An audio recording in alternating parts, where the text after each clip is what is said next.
मनीषा सिंह आपका स्वागत करती हूं लिविंग 24 न्यूज में और आप देख रहे हैं आज की स्पेशल ब्यूरो रिपोर्ट।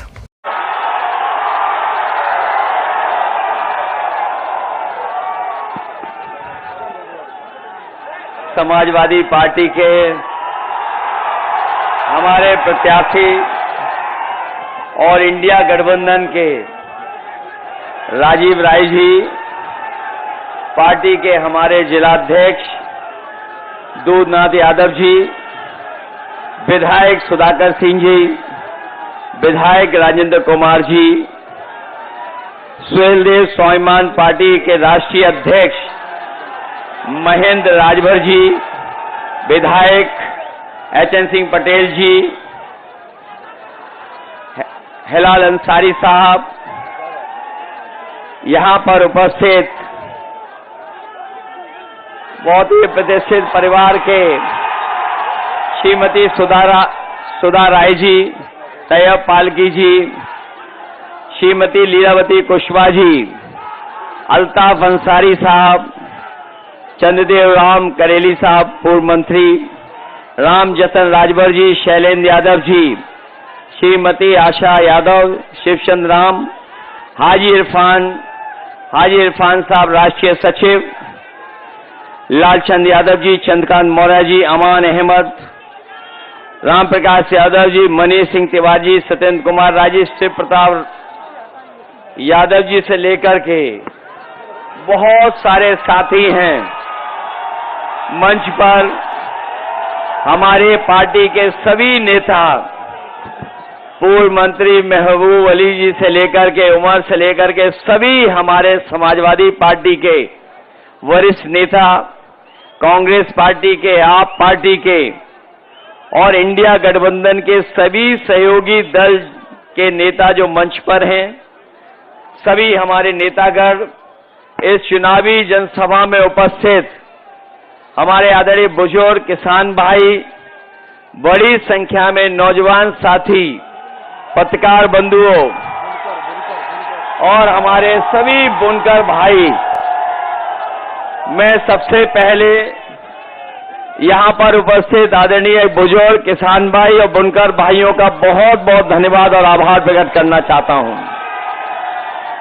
वहीं मैं देख रहा हूं जहां गर्मी इतनी है और उमस है और पिछले लगभग 4 घंटे से आप लोग यहां पर हैं और आखिरी दिन है चुनाव का। आज आखिरी प्रचार का दिन है और मैं जो जोश उत्साह देख रहा हूं, ये जो समर्थन हमें दिखाई दे रहा है, दूर तक जहां सड़क पर लोग हैं, पंडाल में तो है ही, लेकिन पंडाल के बाहर भी जहां कहीं छाया मिल रही है वहां भी दिख रहे हैं हमें। और ये जो छोटा हाथी दिखाई दे रहा है उसके ऊपर भी लोग खड़े हैं, ये मंच भरा दिखाई दे रहा है।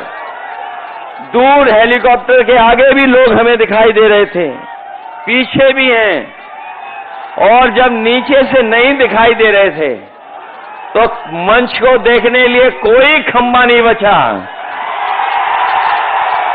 जहां पर 8-10 लोग हमें न दिखाई दे रहे हो नौजवान, जब खंबे पर जगह नहीं बची तो हमारे जो टेंट लगा है, टेंट का जो पाइप है उसमें भी बड़ी संख्या में लोग दिखाई दे रहे हैं।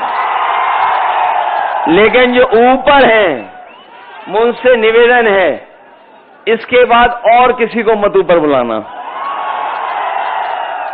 जहां पेड़ है, पेड़ पे भी लोग हैं।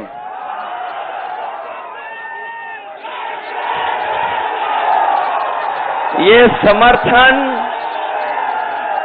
न केवल जीत दिलाने जा रहा है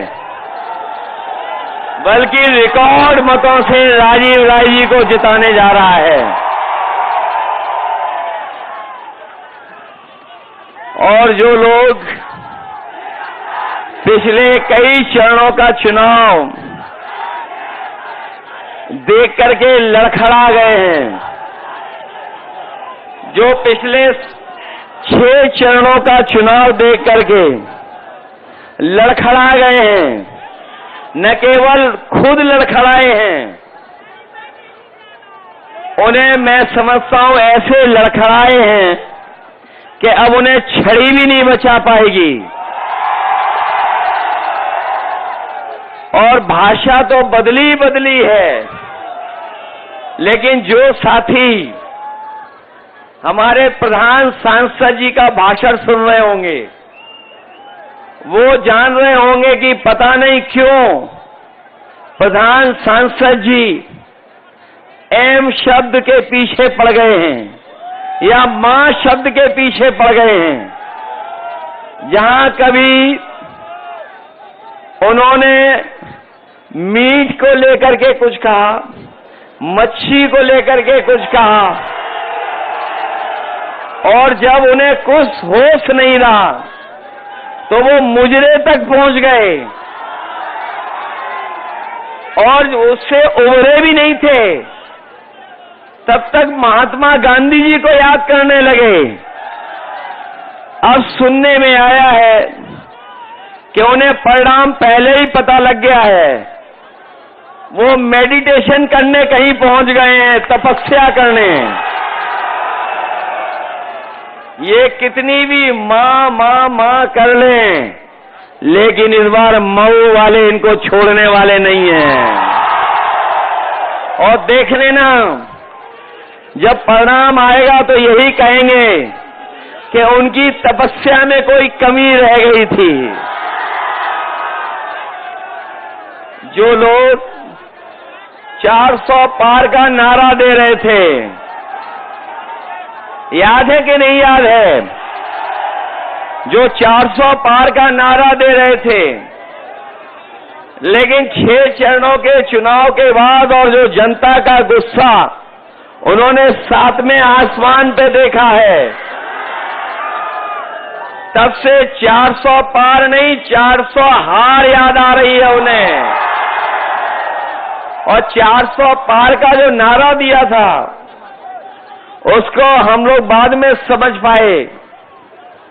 हमारे साथी जानते होंगे, कुछ लोकसभा के बारे में जो गिनती है, जो लोकसभा के सांसद हैं वो लोकसभा में 543 बैठते हैं, और अगर ये बीजेपी वाले 400 पार की बात कर रहे थे तो बताओ 543 में 400 पार कितनी सीटें हैं? 100। इस बार इन्हें 143 भी नहीं मिलेंगी। इस देश की जो 140 करोड़ की जनता है, वो इन्हें 140 सीटों के लिए भी तरसा देगी। और इसलिए तरसाएगी क्योंकि इस बार इन्होंने किसानों को धोखा दिया, नौजवानों को धोखा दिया, हमारी माताएं बहनों को धोखा दिया। इस बार इन पर ये तीनों लोग मिलकर के वार करने जा रहे हैं, त्रिकोणी वार होने जा रहा है। हमारा किसान तो पहले से ही दुखी नाराज है इनसे, क्योंकि इन किसानों को कहा इन्होंने कि आय दोगुनी हो जाएगी।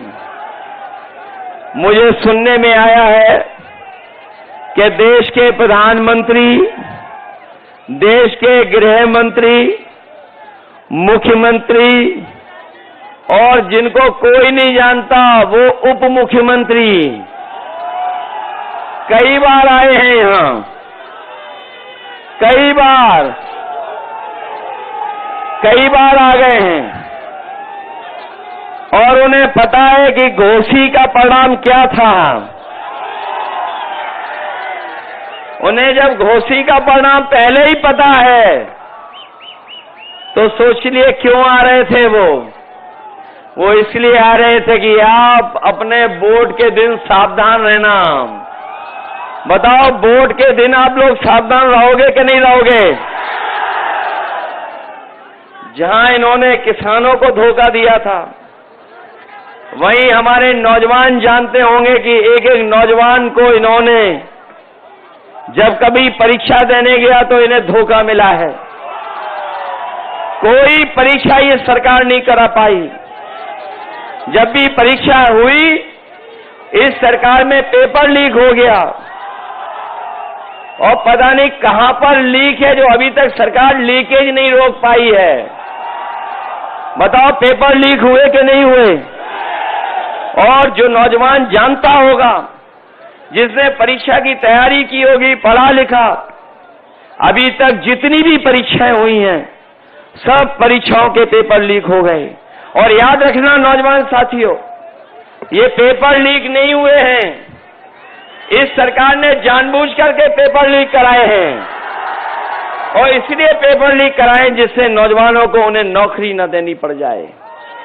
इन नौकरी की वजह से न केवल आपका भविष्य अंधकार में डाला है, बल्कि हमारे नौजवान साथियों सोचना जा करके घर बैठ करके पिछले 10 साल में जो आपको बेरोजगार बनाया है, नौकरी नहीं दी है, आपका 1/3 जीवन इन्होंने बर्बाद करने का काम किया है। 1/3 जीवन बर्बाद कर दिया। और यहाँ का मऊ का नौजवान, यही गाजीपुर, बनारस, आजमगढ़ और आसपास के गोरखपुर के नौजवान तैयारी करते थे फौज की। वो खेतों में दौड़ करके, मैदानों में तैयारी करते थे, दौड़ दौड़ करके सुबह इस बात की तैयारी करते थे, सोचते थे कि उन्हें फौज में नौकरी मिल जाएगी और नौकरी मिलने के बाद वो वर्दी पहन करके देश की रक्षा करेंगे। लेकिन इस सरकार ने ये जो आधी अधूरी नौकरी की व्यवस्था की है, जो अग्निवीर वाली व्यवस्था की है, हमारा नौजवान जानता होगा, ये जो अग्निवीर व्यवस्था है इसमें न पक्की नौकरी मिलनी है, न नौकरी अगर मिल भी गई और फौज में अगर चले भी गए और अगर शहीद हो गए तो न केवल आपको धोखा मिलेगा वहां पर, न शहीद का दर्जा मिलेगा, न सुविधाएं मिलेंगी और आपको कोई सम्मान भी नहीं मिलेगा।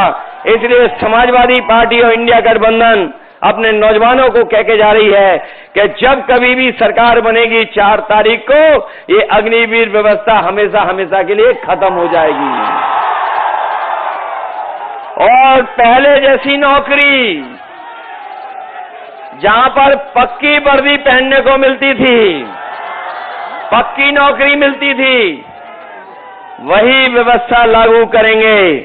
और न केवल व्यवस्था लागू करेंगे बल्कि हम लोग तमाम नौजवानों को जिनकी भर्ती छूट गई है उम्र की भी छूट देंगे, संख्या भी बढ़ाएंगे, जिससे ज्यादा से ज्यादा लोगों को, नौजवानों को नौकरी मिल जाए और वर्दी पहनने को मिल जाए। साथियों, आज हम अपने खाकी वर्दी पहने वाले भी साथियों को देख रहे हैं। जैसे हमारा आपका पसीना निकल रहा है, इनका भी पसीना निकला जा रहा है और ये भी चिंता में हैं कि अभी तो फौज की नौकरी हुई है 4 साल की, ये बीजेपी वाले कहीं आ गए तो हो सकता है खाकी वर्दी पहनने वालों की भी नौकरी 3 साल की कर दें। इसलिए हम इन्हें अपने खाकी पहनने वालों को भी सावधान करने आए हैं। जब ये बात मैं कहता हूं तो ये पत्रकार साथी पूछते हैं हमसे कि बताओ कैसे हो जाएगी ये हमारे खाकी वर्दी पहनने वालों की, तो मैं उन्हें जवाब में कहता हूं कि बताओ अभी तक जो बीजेपी ने फैसले लिए हैं, क्या आपको पता था वो ऐसे फैसले ले लेंगे? क्या आपको पता था कि रेलवे स्टेशन बेच देंगे? क्या आपको पता था ट्रेनें बेच देंगे? क्या आपको पता था हवाई अड्डे बेच देंगे? क्या आपको पता था कि हवाई जहाज बेच देंगे? क्या आपको पता था कि इलाहाबाद बैंक बिक जाएगी? क्या आपको पता था कि सरकारी नौकरी संविदा पे चली जाएंगी? क्या आपको पता था कि बोरी से चोरी हो जाएगी? क्या आपको पता था कि जीएसटी लगा देंगे और सब महंगा कर देंगे? क्या आपको पता था कि डीजल पेट्रोल महंगा हो जाएगा? क्या आपको पता था कि आधी रात नोटबंदी हो जाएगी? तो जब नहीं पता था और नहीं पता था अग्निवीर का, तो हो सकता है बीजेपी वाले खाकी वर्दी पहनने वालों की भी नौकरी 3 साल की कर दें। इसलिए हम इन्हें भी सावधान करने आए हैं। बताओ बोरी से चोरी हो गई कि नहीं हो गई? पहले कितने किलो की चोरी हुई और फिर कितनी हो गई? हो गई 10 किलो की चोरी। और हम तो कई बार कह चुके हैं, ये बोरी की चोरी बीजेपी वाले पार्ले जी बिस्किट पैकेट से सीख के आए हैं। जिन्होंने कभी बाजार में देखा होगा, पहले बिस्किट का पैकेट कितना बड़ा आता था? बताओ, इतना बड़ा आता था कि नहीं आता था? और जैसे जैसे महंगाई बढ़ी और उन्होंने मुनाफा कमाना शुरू किया, बताओ बिस्किट पैकेट कितना छोटा हो गया? बताओ 5 बिस्किट का पैकेट हो गया कि नहीं हो गया? ये लोग आ गए तो हो सकता है 1 बिस्किट वाला पैकेट मिले। मैं देख रहा हूं ये टैटू गैंग बिस्किट का पैकेट दिखा रहा है। अभी तो 5 का हुआ है, खोल के देखो कितने का है। अभी तो 5 का हुआ है, आने वाले समय में 1 का हो जाएगा। बताओ आपके गैस का सिलेंडर कहां पहुंच गया? और ये नौजवान हमारे जो मोटरसाइकिल खरीदते थे, पहले कितने की आती थी और आज कितने की आ रही है? 1 लाख हो गई कि नहीं हो गई? और याद कीजिए, जब चुनाव था 2022 का, तो ये राशन में क्या क्या दे रहे थे आपको? राशन में दाल दे रहे थे, चना दे रहे थे, रिफाइंड तेल दे रहे थे, नमक दे रहे थे। और बताओ आज क्या दे रहे हैं राशन में? राशन में भी कटौती हो गई कि नहीं हो गई? इसलिए समाजवादी पार्टी और कांग्रेस और इंडिया गठबंधन ने तय किया है कि अपने गरीबों के लिए भरपेट भोजन हो जाए पूरे परिवार को, इसलिए राशन को बढ़ाने का काम करेंगे, गुणवत्ता अच्छा करेंगे। और जिस तरीके से संपन्न लोग आजकल बाजार में पैकेट का आटा खरीद रहे हैं, जो गुणवत्ता में अच्छा है और पौष्टिक भी है, तो हम अपने गरीब परिवार के लोगों को भरोसा दिला के जा रहे हैं। जहां राशन बढ़ेगा, मात्रा बढ़ाएंगे, गुणवत्ता ठीक करेंगे और पैकेट के आटा के साथ साथ आपको डाटा भी फ्री देने का काम करेंगे।